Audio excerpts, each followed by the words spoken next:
أعوذ بالله من الشيطان الرجيم. بسم الله الرحمن الرحيم.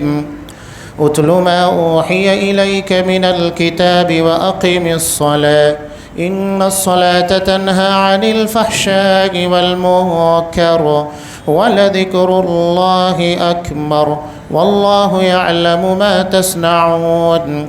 ولا تجادلوا أهل الكتاب إلا بالتي هي أحسن إلا الذين ظلموا منهم وقولوا آمنا بالذي أنزل إلينا وأنزل إليكم وإلهنا وإلهكم واحد ونحن له مسلمون.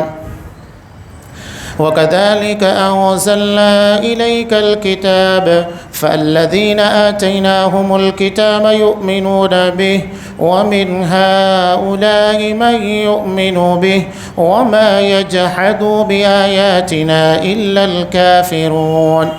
وما كنت تتلو من قبله من كتاب ولا تخطه بيمينك إذا لارتاب المبطلون. بل هو آيات وبينات وفي صدور الذين أوتوا العلم وما يجحد بآياتنا إلا الظالمون. وقالوا لولا أنزل عليه آية من ربه قل إنما الآيات عند الله وإنما أنا نذير مبين. أولم يكفهم أنا أنزلنا عليك الكتاب يتلى عليهم إن في ذلك لرحمة وذكرى لقوم يؤمنون. قل كفى بالله بيني وبينكم شهيدا يعلم ما في السماوات والأرض والذين آمنوا بالباطل وكفروا بالله أولئك هم الخاسرون. جو کتاب آپ کی طرف وحی کی گئی ہے اسے پڑھیے اور نماز قائم کرے. یقیناً نماز بے حیائی اور برائی سے روکتی ہے. بے شک اللہ کا ذکر بڑی چیز ہے. جو کچھ تم کر رہے ہو اس سے اللہ خبردار ہے. اور اہل کتاب کے ساتھ بحث و مباحثہ نہ کرو مگر اس طریقہ پر جو عمدہ ہو، مگر ان کے ساتھ جو ان میں ظالم ہے، اور صاف اعلان کر دو کہ ہمارا تو اس کتاب پر بھی ایمان ہے جو ہم پر اتاری گئی اور اس پر بھی جو تم پر اتاری گئی. ہمارا تمہارا معبود ایک ہی ہے، ہم سب اسی کے حکم بردار ہیں. اور ہم نے اسی طرح آپ کی طرف اپنی کتاب نازل فرمائی ہے، پس جنہیں ہم نے کتاب دی ہے وہ اس پر ایمان لاتے ہیں اور ان مشرکین میں سے بعض اس پر ایمان رکھتے ہیں اور ہماری آیتوں کا انکار صرف کافر ہی کرتے ہیں. اس سے پہلے تو آپ کوئی کتاب نہ پڑھتے تھے اور نہ کسی کتاب کو اپنے ہاتھ سے لکھتے تھے کہ یہ باطل پرست لوگ شک و شبہ میں پڑھتے، بلکہ قرآن تو روشن آیتیں ہیں، اہل علم کے سینوں میں محفوظ ہیں. ہماری آیتوں کا منکر سوائے ظالموں کے اور کوئی نہیں. انہوں نے کہا کہ اس پر کچھ نشانیاں معجزات اس کے رب کی طرف سے کیوں نہیں اتارے گئے؟ آپ کہہ دیجئے کہ نشانیاں تو سب اللہ تعالیٰ کے پاس ہیں، میں تو صرف کھلم کھلا آگاہ کر دینے والا ہوں. کیا انہیں یہ کافی نہیں کہ ہم نے آپ پر کتاب نازل فرمائی جو ان پر پڑھی جا رہی ہے؟ اس میں رحمت بھی ہے اور نصیحت بھی ہے ان لوگوں کے لیے جو ایمان لاتے ہیں. کہہ دیجئے کہ مجھ میں اور تم میں اللہ تعالیٰ کا گواہ ہونا کافی ہے. وہ آسمان و زمین کی ہر چیز کا عالم ہے. جو لوگ باطل کے ماننے والے اور اللہ تعالیٰ سے کفر کرنے والے ہیں اس زبردست نقصان اور گھاٹے میں ہے. سورہ عنکبوت آیت نمبر 45 سے آیت نمبر 52. محترم حاضرین، عزیز ماں اور بہنوں، یہاں سے الحمدللہ 21ویں پارے کا آغاز ہوا. اللہ نے جو بات اس ایک آیت میں ارشاد فرمائی، یہ 21ویں پارے کے بالکل آغاز میں یوں سمجھ لیجئے گا کہ 3 اہم باتیں یہاں لا کر جمع کر دی گئی. پہلی چیز ہے کہ نماز کا قائم کرنا، دوسرا ہے اللہ تبارک و تعالیٰ کا ذکر کرنا اور قرآن مجید کی تلاوت۔ یہ تین اہم چیزوں کا یہاں پر تذکرہ کیا گیا ہے۔ قرآن مجید کی تلاوت کا سب سے بڑا اور اہم فائدہ، قرآن نے خود اس کے بارے میں ارشاد فرمایا لِنُثَبِّتَ بِهِ فُؤَادَكَ، قرآن کی تلاوت کے ذریعے ہم آپ کے دل کو مضبوط کرتے ہیں۔ یہ قرآن کی تلاوت کا سب سے بڑا فائدہ ہے، لیکن بڑے افسوس کے ساتھ کہنا پڑتا ہے آج ہم موبائل کے پاس، سوشل میڈیا، ان تمام چیزوں پر بہت وقت دیتے ہیں، لیکن قرآن مجید کی تلاوت سے آج محرومیاں بڑھتی جا رہی ہیں۔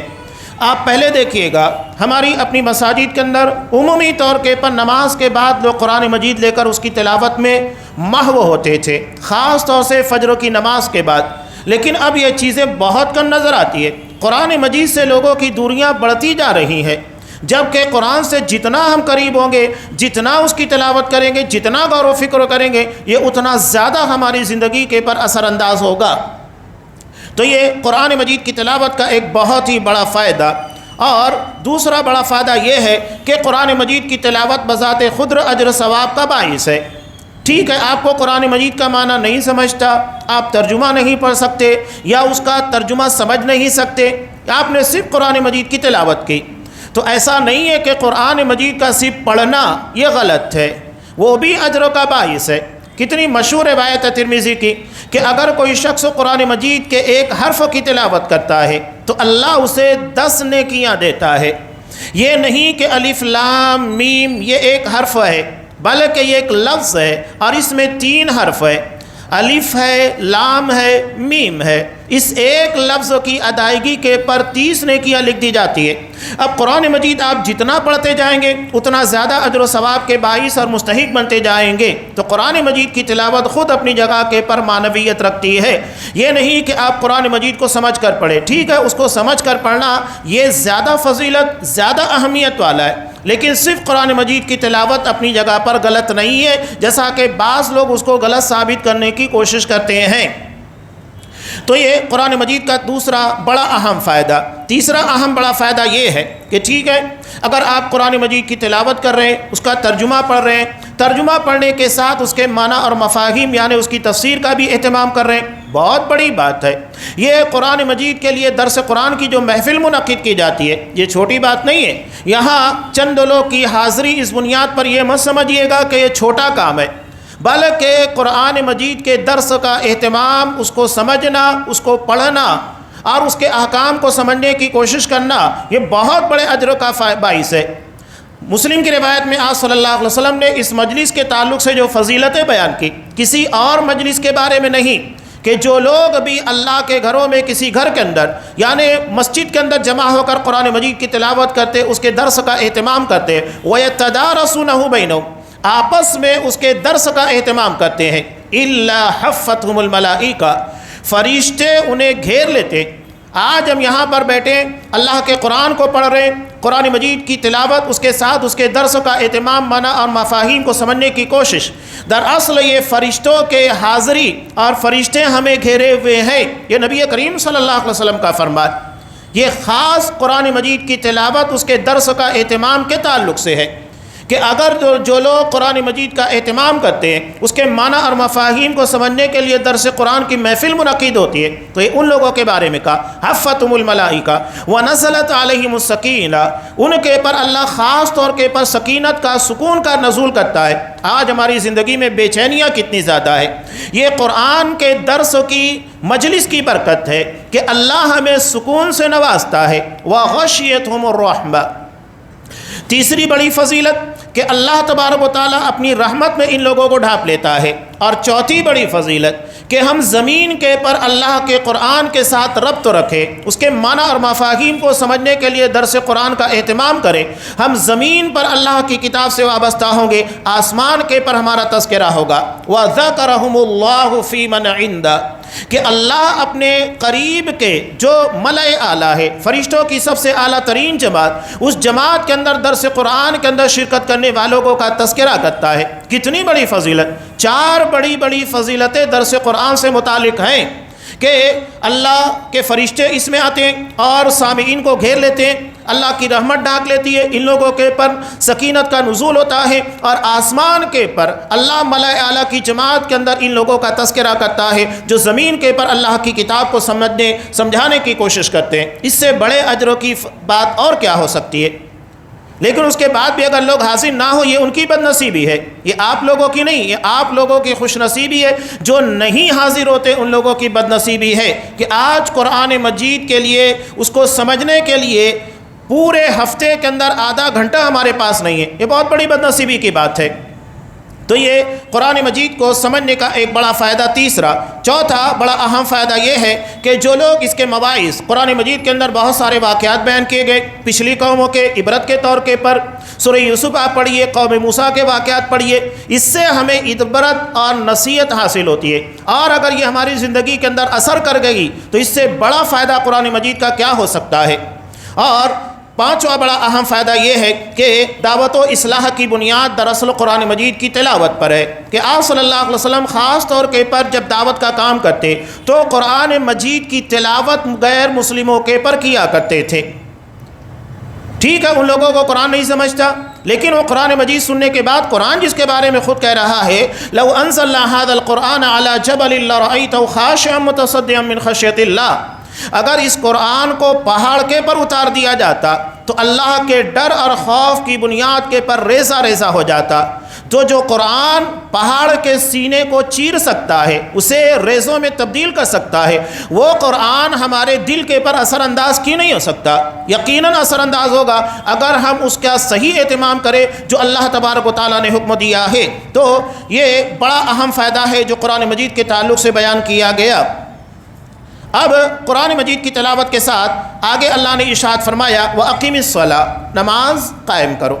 اب نماز کا قائم کرنا، سب سے پہلی بات اللہ تبارک و تعالیٰ نے ہمیں پیدا ہی عبادت کے لیے کیا، وَمَا خَلَقْتُ الْجِنَّ وَالْإِنسَ إِلَّا لِيَعْبُدُونَ، کہ میں نے جن و انس کو محض اپنی عبادت کے لیے پیدا کیا۔ اور عبادت میں دیکھا جائے نماز بڑی فوقیت اہمیت رکھتی ہے، حالانکہ ہماری پوری زندگی عبادت سے تعبیر ہے۔ ہم ہر وہ عمل جو اللہ کے حکم کے مطابق کرے وہ عبادت ہے، اللہ نے جن چیزوں سے منع کر دیا اس سے باز آ جائے وہ عبادت ہے۔ عبادت صرف اللہ کی بندگی کے لیے مسجد میں حاضری نہیں ہے، بلکہ ہر اس عمل کو کہا جاتا ہے۔ علامہ ابن تیمیہ رحمۃ اللہ علیہ نے عبادت کی جو تفسیر بیان کی، اس کی تعریف بہت پیاری ہے کہ ہر وہ عمل جو اللہ کے حکم کے مطابق کیا جائے عبادت، ہر وہ چیز جو ہم اللہ کے حکم کے مطابق چھوڑ دیں وہ عبادت، یعنی گناہوں کا ترک کر دینا یہ بھی عبادت ہے۔ صرف اللہ کے حکم کے مطابق چلنا نہیں بلکہ چھوڑ دینا بھی عبادت ہے۔ تو عبادت میں یہ تمام چیزیں شامل ہے، گرچہ اس میں نماز، روزہ، یہ تمام چیزیں کافی فوقیت اور اہمیت رکھتی ہیں۔ تو نماز کے تعلق سے سب سے اہم بات جو بیان کی جا رہی ہے کہ اللہ تبارک و تعالیٰ نے نماز کا جو فائدہ بیان کیا، سب سے بڑا اور اہم فائدہ یہ ہے کہ نماز دراصل اللہ تبارک و تعالیٰ کے ذکر کا سب سے مضبوط ذریعہ ہے، اس کے ذریعے اللہ کو یاد کیا جاتا ہے۔ حضرت موسیٰ علیہ السلام کو اللہ تبارک و تعالیٰ نے حکم دیا وَأَقِيمِ الصَّلَاةَ لِذِكْرِ، میری یاد کے لیے نماز قائم کرو، یعنی عبادت کا مقصود دراصل اللہ کی یاد ہے، اور جو جتنا اللہ کو یاد کرے گا اتنا زیادہ فائدہ۔ علاوہ ازیں نماز کے اندر آپ دیکھیے پوری دعائیں ہیں، ذکر اذکار کا اہتمام کیا گیا، از اول تا آخر دعائیں ہی دعائیں ہیں۔ عربی زبان میں صلاۃ کا ایک مطلب دعا ہوتا ہے، یعنی اللہ سے مناجات کرنا، اللہ سے مانگنا۔ اور پوری نماز آپ دیکھیے کہ ہر موقع پر اللہ سے آپ سوال کر رہے، نماز کی نیت باندھنے ساتھ اللہم باعد بینی و بین خطایا، اللہ سے مانگنا شروع ہو جاتا ہے۔ اور جب آپ تشہد میں جاتے ہیں وہاں پر بھی اللہ سے مانگ رہے ہیں۔ اب ایک بات بڑی عجیب و غریب ہے، نماز کے اختتام میں خاص طور سے فتنہ مسیح دجال، عذاب قبر کا فتنوں سے پناہ طلب کی گئی۔ اس کا مطلب یہ کہ جس طرح نماز کا اختتام ہو رہا ہے، اسی طرح انسان اپنی زندگی کے اندر جب اسے محسوس ہو کہ اس کی زندگی کا خاتمہ ہو رہا ہے، وہ اس موڑ کے پر پہنچ گیا تو اسے فتنوں سے خاص طور سے بچنے کی کوشش کرنا چاہیے۔ آپ صلی اللہ علیہ وسلم نے کہا جب آپ دنیا سے تشریف لے جانے والے تھے، آپ میدان احد میں گئے، ان لوگوں کے لیے دعائیں کی اور کہا کہ تم لوگ محفوظ ہو، اور جو دنیا میں ہے فتنوں کا شکار ہے، فتنے اس طرح لوگوں کے پر آ رہے ہیں جس طرح کے کالی بدلیاں یک کے بعد دیگرے آتی ہیں، آپ اس کے درمیان کسی طریقے کا دراڑ اور رکاوٹ یا فرق نہیں دیکھ سکتے، یک کے بعد دیگرے آنا شروع ہو جاتی ہیں۔ ایسے ہی فتنے یک کے بعد دیگرے آ رہے ہیں، اور آج آپ دیکھیے کیا عالمی سطح کی بات کیجئے، کیا داخلی سطح کی بات کیجئے، ہر جگہ فتنہ۔ ابھی اسرائیل ایران جنگ بھی وہ ہمارے لیے فتنہ بن گئی کہ لوگ رافضیوں کے سپورٹ میں کھڑے ہو گئے، وہ جو صحابہ کو گالی دینے والے، جو ہماری ماں کے بل الزام تراشی کرنے والے، ان کے سپورٹ میں لوگ کھڑے ہو گئے۔ جو آج مسلمانوں کے نہیں ہوئے وہ کیسے اصحاب اکرام کے ہو سکتے، جو صحابہ کے نہیں ہمارے نہیں ہو سکتے؟ بالکل لازمی سی بات ہے۔ تو فتنے اس طرح سے پیر پسار رہے ہیں۔ نماز کا ایک بہت بڑا فائدہ یہی بیان کیا گیا کہ اس کے ذریعے سے اللہ تبارک و تعالیٰ کی یاد قائم کی جاتی ہے، اللہ تبارک و تعالیٰ کو یاد کیا جاتا ہے۔ دوسرا اہم فائدہ اس میں آپ دیکھیے گا کہ نماز کے تعلق سے قرآن نے بیان کیا کہ نماز بے حیائی اور منکر یعنی خلاف شریعت کاموں سے انسان کو روک دیتی ہے۔ یہ نماز کا ایک فائدہ ہے۔ اس کا مطلب مفسرین نے دو بیان کیا۔ ایک تو بالکل واضح ہے، جیسا کہ پانی، جیسے ہی اسے آپ آگ کے پر ڈالیں گے آگ ٹھنڈی ہو جائے گی، تو یہی معاملہ نماز کا بھی ہے، وہ ہمیں بے حیائی اور خلاف شریعت کاموں سے روک دے گی۔ اور دوسری بات یہ ہے کہ نماز کا مقصود یہی ہے کہ انسان اس کے ذریعے ان کاموں سے بچ جائے۔ اب ہماری زندگیاں دیکھیں بڑی عجیب و غریب ہے کہ نماز ادا کرنے والے ہی سود خور ہوتے ہیں، نماز ادا کرنے والے ہی کرپشن کے اندر مبتلا ہوتے ہیں۔ ہر جگہ آپ اٹھا کر دیکھیے گا بالکل عام چیز بنی بھی ہے۔ کیا فائدہ اس نماز کا؟ ایک صحابی مرثد بن ابی مرثد الغنوی رضی اللہ تعالیٰ عنہ، ایک تفسیر ہے ان کی، بہت طویل واقعہ ان کی آپ بیتی انہوں نے بیان کی۔ بہت بڑے ڈاکو تھے، ترمذی کے اندر ان کی پوری تفسیر کے ساتھ ان کے واقعے کو بیان کیا، انہوں نے خود اپنی آپ بیتی کو بیان کیا۔ بہرحال جب مسلمان ہوئے، مسلمان ہونے کے بعد آپ صلی اللہ علیہ وسلم نے نماز پڑھنے کا حکم دیا، نماز ادا کی۔ نماز کے بعد کام کا پوچھنے لگے تو اللہ کے رسول نے کہا کہ پہلے کیا کام کرتے تھے؟ کہا کہ ڈاکے ڈالتا تھا، اس لیے کہ لوگوں کے گھروں میں جاتے، ان کے جانور کاندھے کے پر لاتے نکل جاتے، اور ان کے سامان کو کاندھوں کے پر ڈالتے نکل جاتے۔ ڈاکہ زنی کا کام تھا، اور وہی ان کے مسلمان ہونے کی وجہ بنی، اس لیے کہ رات کے وقت جب ایک مسلمان کے گھر میں گئے، چور کب جاتا ہے؟ جب دیکھتا ہے کہ لوگ گہری نیند میں اور بالکل انسان دنیا اور مافیا سے بے خبر ہو چکا ہے، خواب خرگوش کے اندر ڈوبا ہوا، اسی وقت وہ چوری کرنے جاتے۔ اب ایسے میں جب وہ گئے تو دیکھا کہ مسلمان کا گھر ہے، وہاں پر تلاوت ہو رہی ہے، انہوں نے قرآن مجید پہلے کبھی نہیں سنا تھا، حیران ہو گئے، ایسی کون سی چیز ہے کہ جب گہری نیند کا وقت ہوتا ہے انہیں بیدار کر رہی ہے؟ وہ آدمی حیران ہو گیا، اور جب قرآن کو غور سے سنا، اللہ نے اس کے سینے کے اندر قرآن مجید کی سماعت سننے کی بنیاد کے پر ہدایت ڈال دی۔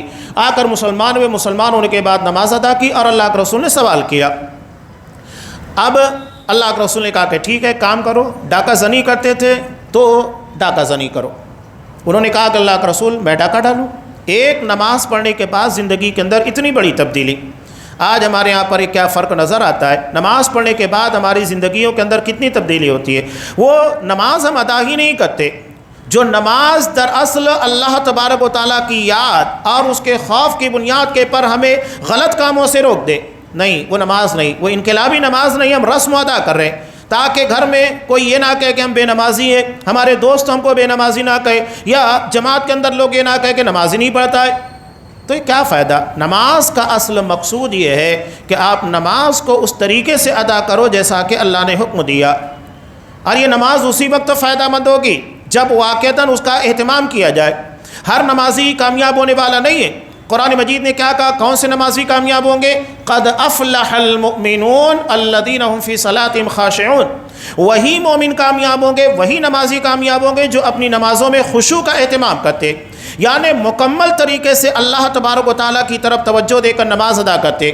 یہاں نماز پڑھیے تو افسوس ہوتا ہے، کوئی سر کو جا رہا ہے، کوئی داڑھی کو جا رہا ہے، کوئی کچھ کو جا رہا ہے، یعنی نماز میں توجہ ہی نہیں۔ ہمارے صحابہ دیکھیے تیر لگنے کے بعد بھی نماز کے اندر کسی قسم کا ہلچل بے چینی نہیں پیدا ہوتی تھی، ان کی نماز تھی۔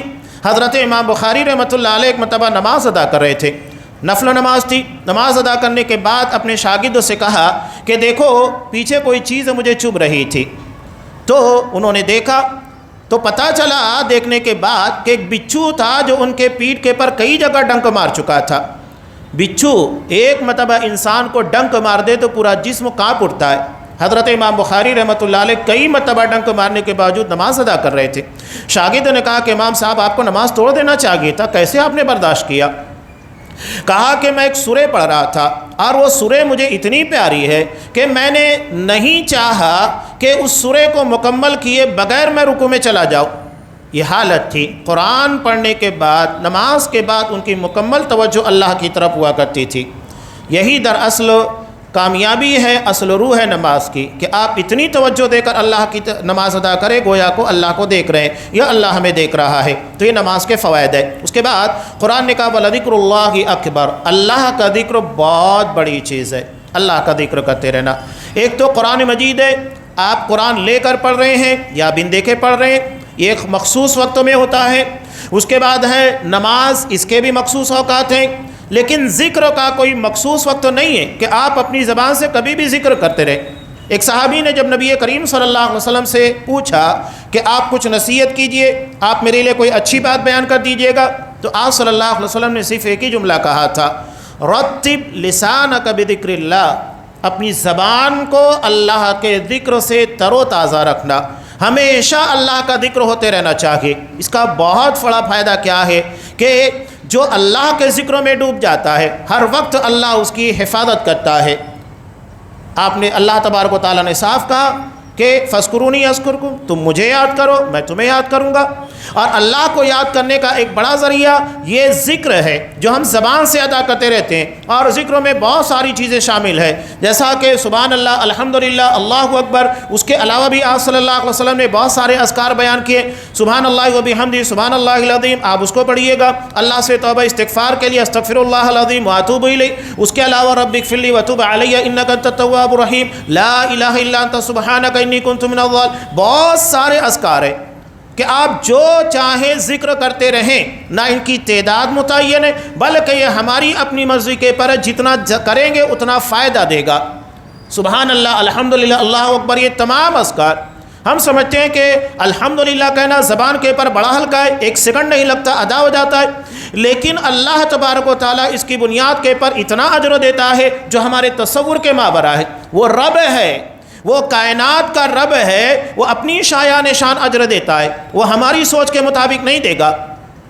آپ صلی اللہ علیہ وسلم نے کہا، مسلم کی روایت، الحمدللہ تملأ المیزان، الحمدللہ کہنا یہ میزان کو بھر دیتا ہے، اتنا اجر عطا کیا جاتا ہے کہ پورے میزان کو بھر دیتا ہے۔ اللہ کو اپنی تعریف اتنی پسند ہے۔ حضرت ابراہیم علیہ السلام نے امت تک کے پیغام نبی کریم صلی اللہ علیہ وسلم کے حوالے سے بھیجا کہ جنت بڑی شاداب جگہ ہے، اور یہاں پودا لگانے کے لیے اللہ کا ذکر کیا جائے، الحمدللہ کہا جائے۔ ہم زمین کے پر اللہ کی تعریف کرتے ہیں، جنت کے اندر ہمارے لیے ایک مرتبہ الحمدللہ کہنے کی بنیاد کے پر جنت کے اندر پودا لگایا جاتا ہے۔ یہ اتنا بڑا اجر و ثواب کا باعث ہے، معمولی مت سمجھیے، اس کا اہتمام مسلسل ہوتے رہنا چاہیے۔ اور افسوس کے ساتھ کہنا پڑتا ہے ہمارے یہاں سواریوں میں، خاص طور سے رکشوں میں دیکھ لیجیے لوگ کیا کر رہے ہیں، لوگ بڈس لگا کر، ہیڈ فون لگا کر کیا کر رہے ہیں، گاڑیوں میں پاور لوم چلا رہے ہیں، کیا کر رہے ہیں، وہی سب فضول قسموں کی باتیں، گانے بجانے سب لگے ہوئے ہیں۔ اس کی جگہ اللہ کا ذکر کیجئے، وہ بہتر ہمارے لیے، خیر ہے ہر اعتبار سے، اور جو ہم سن رہے ہیں ہر اعتبار سے شر ہے، تو اللہ کا ذکر ہمیشہ ہونا چاہیے، یہ بہت بڑی چیز ہے۔ واللہ یعلم ما تصنعون، اور اللہ اس سے خبردار ہے جو تم کچھ کر رہے ہو۔ یعنی تمام چیزیں عبادت اخلاص کے ساتھ کی جائے، صرف دکھاوے کے لیے نہیں، اللہ تمہاری نیتوں کے پر نظر رکھتا ہے۔ آگے اہل کتاب کے تعلق سے خصوصی حکم دیا گیا۔ اہل کتاب چونکہ کتاب کو مانتے، ٹھیک ہے، وہ قرآن کو نہیں مانتے، نبی کریم صلی اللہ علیہ وسلم کو نہیں مانتے، لیکن یہ لوگ اللہ کی نازل کردہ کتاب تورات اور انجیل کو مانتے ہیں۔ ان لوگوں کے پاس ایک پلس پوائنٹ ہے، تو ان لوگوں کے ساتھ گفتگو میں تھوڑا نرمی برتنے کا حکم دیا گیا کہ اگر بحث و مباحثے کی ضرورت پیش آ جائے الا باللتی ہی احسن، حسین انداز میں، یعنی جس میں نرمی ہو، سامنے والے کو سمجھانے کنونس کرنے کا جذبہ ہو، چڑھانے کا نہیں۔ آج ہمارے یہاں بہت سارے لوگ مسلکی یا دیگر بنیادوں کے پر بحث کرتے ہیں، تو سامنے والے کو غلط ثابت کرنا مقصود ہوتا ہے، اس کی اصلاح مقصود نہیں ہوتا ہے۔ اس کی بنیاد کے پر ہمارا مد مقابل کیا کرتا ہے، ہماری بات ماننے کے بجائے، اب چونکہ وہاں پر موازنہ ہو رہا ہے، کمپٹیشن ہو رہا ہے، تو ہماری بات نہیں مانے گا، وہ بھی پلٹ کر حملہ کرنے کی کوشش کرتا ہے۔ تو یہ انداز نہیں، سامنے والے کو کنوینس کرنے، حضرت شعیب علیہ السلام نے اپنی قوم کو کیا کہا تھا؟ ان ارید الا الاصلاح ما استطعت، جتنی اللہ نے مجھ کو طاقت اور توفیق دی ہے وہ میں آپ لوگوں کی اصلاح کے لیے استعمال کر رہا ہوں۔ اصلاح کرنا چاہتا ہوں، چڑھانا نہیں چاہتا۔ ہمارے ہاں لوگ چڑھاتے ہیں، سامنے والے کو بھڑکانے کی کوشش کرنے، نیچا دکھانے کی کوشش کرتے ہیں، یہ دعوتی انداز نہیں ہے۔ اور ان سے کہو کہ ہم تو اس پر بھی ایمان رکھتے ہیں جو تمہاری طرف نازل کی گئی، تورات، انجیل، تمام کے پر، تمام نبیوں کے پر ہمارا ایمان ہے، اور ہم اس پر بھی ایمان رکھتے ہیں جو اللہ نے ہماری طرف نازل کی، یعنی قرآن مجید۔ ہمارا تمہارا رب ایک ہی ہے، معبود ایک ہی ہے۔ جب معبود ایک ہے تو تنازع کرنے کی ضرورت کیا ہے؟ تم بھی اللہ تبارک و تعالیٰ کی عبادت کرتے ہو، ہم بھی کرتے ہیں۔ اب اللہ نے تمہارے نبیوں کے لیے ایک مخصوص وقت متعین رکھا تھا، ان کا وقت ختم ہو چکا ہے۔ جس اللہ نے تمہارے نبیوں کو نبی بنایا، کتاب نازل کی، اسی اللہ نے ہمارے نبی کو بھی نبی بنایا اور رحمت للعالمین، سارے جہان کے لیے رحمت بنا کر مبعوث کیا۔ آپ کی نبوت عام ہے، کسی مخصوص علاقے، مخصوص زمانے کے لیے نہیں ہے۔ وَنَحْنُ لَهُ مُسْلِمُونَ، ہم تو اللہ کے سامنے تابع فرما بردار ہیں، تم بھی اللہ تبارک و تعالیٰ کے سامنے سر بسجود ہو جاؤ، سر تسلیم خم کر دو۔ آگے مشرکین مکہ نے کچھ اعتراضات کیے، اس کا جواب دیا گیا ہے۔ قرآن مجید کے تعلق سے جو اعتراض تھا، قرآن نے بڑے حسین انداز میں کہا۔ سب سے پہلی بات کہ آپ صلی اللہ علیہ وسلم پہلے کوئی کتاب نہیں پڑھتے تھے، آپ امی تھے۔ امی کا مطلب کیا ہوتا ہے؟ جو لکھنا پڑھنا نہیں جانتا۔ امی کا مطلب جاہل نہیں ہوتا ہے، امی کا مطلب جاہل نہیں ہوتا ہے، جو لکھی ہوئی تحریروں کو نہیں پڑھ سکتا وہ امی ہوتا ہے۔ اور آپ صلی اللہ علیہ وسلم امی تھے، یعنی لکھی ہوئی تحریر نہیں پڑھ سکتے تھے، جاہل نہیں تھے، بلکہ آپ سب سے بڑے عالم تھے، اور آپ نے دنیا کو سب سے زیادہ علموں کی روشنی سے منور کیا ہے، مستفیض کیا ہے۔ تو امی کا مطلب لکھی ہوئی تحریر کو نہ پڑھنے والا۔ قرآن نے وہی کہا کہ آپ اس سے پہلے کوئی کتاب نہیں پڑھتے تھے، وَلَا تَخُطُوا بِيَمِينِكَ، اور نہ اپنے رائٹ ہینڈ سے لکھا کرتے تھے، ورنہ شک کرنے والے آپ پر شک کرتے۔ دراصل مسئلہ یہ تھا کہ مشرکین مکہ یہ اعتراض کرتے، قرآن مجید میں جو باتیں بیان کی گئی ہے یہ تو تورات اور انجیل کے اندر بھی نظر آتی ہے۔ اس کا مطلب یہ ہے کہ آپ نے تورات اور انجیل پڑھا اور پڑھنے کے بعد قرآن کی شکل میں ایک نئے انداز میں اس کو پیش کر دیا۔ تو اللہ نے کہا کہ جب آپ پڑھنا نہیں جانتے، لکھنا نہیں جانتے، تو تورات اور انجیل کیسے پڑھ سکتے ہیں؟ جب آپ نے پڑھا نہیں تو قرآن کیسے بنا سکتے ہیں؟ ان کے اعتراضات کے جوابات تھے، بل ہوا آیات بینات، بلکہ یہ اللہ تبارک و تعالیٰ کی طرف سے واضح دلائل ہیں جو اہل علموں کے سینوں میں محفوظ کر دیے گئے۔ یہ قرآن نے اہل علموں کے سینوں میں محفوظ کرنے کے تعلق سے کیوں کہا؟ یہ بھی قرآن مجید کا ایک بہت بڑا معجزہ۔ ورنہ دنیا کی بہت ساری کتابیں آپ پوچھ لیجئے گا، کوئی کتاب کا نہ کوئی حافظ ملے گا، نہ چند اشلوک ہوتے ہیں، منتر ہوتے ہیں، بس پڑھ لیتے ہیں، اس سے زیادہ نہیں، وہ بھی مخصوص لوگ۔ اور اس ضمن میں دیکھیں بہت سارے پبلکلی انٹرویو لیے گئے، غیر مسلموں سے پوچھا گیا کہ تم کس دھرم کے ماننے والے، چلو اپنے دھرم کی کتاب کے کچھ منتر پڑھ کے بتاؤ، نہیں۔ عمومی طور کے پر لوگوں نے جواب دیا نہیں، ہمیں نہ کوئی اشلوک یاد ہے، نہ کوئی منتر یاد ہے۔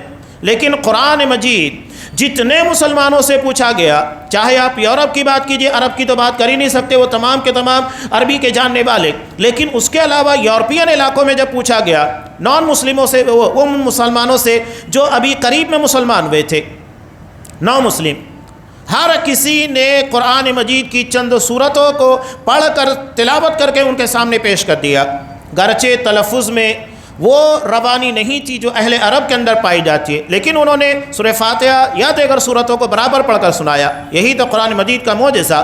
آج ہر وقت آپ دیکھیے کوئی زمانہ ایسا نہیں ہے کہ کروڑوں کی تعداد میں حفاظ کرام موجود نہ ہو، گرچہ انہیں عربی نہیں آتی، لیکن اللہ نے قرآن کو اتنا سہل کر دیا کہ قرآن کو اپنے سینوں کے اندر محفوظ رکھے ہوئے ایک وہ شخص آپ انڈونیشیا چلے جائے جس کی زبان آپ کو سمجھ میں نہیں آئے گی، ایک لفظ سمجھ میں نہیں آئے گا، لیکن جب وہ قرآن مجید کی تلاوت شروع کرے گا تو لگے گا کہ وہ اہل عرب کی طرح قرآن مجید کو پڑھ رہا ہے۔ یہ قرآن کا معجزہ ہے، اللہ نے اس کو سینوں میں محفوظ کیا، ورنہ دیگر زبانوں کے کلام جو ہم سمجھ نہیں سکتے، کتنا بھی رٹا مارے اس کو یاد نہیں کیا جا سکتا، کچھ یاد ہو جائے لیکن بہت جلد بھول جائیں گے، لیکن قرآن مجید کا یہ معجزہ ہے، اسی لیے قرآن نے اس کا تذکرہ کیا۔ اب یہ کہتے ہیں کہ معجزات کیوں نہیں نازل ہوتے، لولا انزل علیہ آیۃ من ربی، کہ آپ کے پر کوئی معجزہ کیوں نہیں اترتا؟ تو قرآن نے کہا کہ قرآن سے بڑھ کر معجزہ کیا ہو سکتا ہے؟ اولم یکفہم انا انزلنا علیک الکتاب یتلی علیہم، اس قرآن سے بڑھ کر معجزہ کیا ہو سکتا ہے؟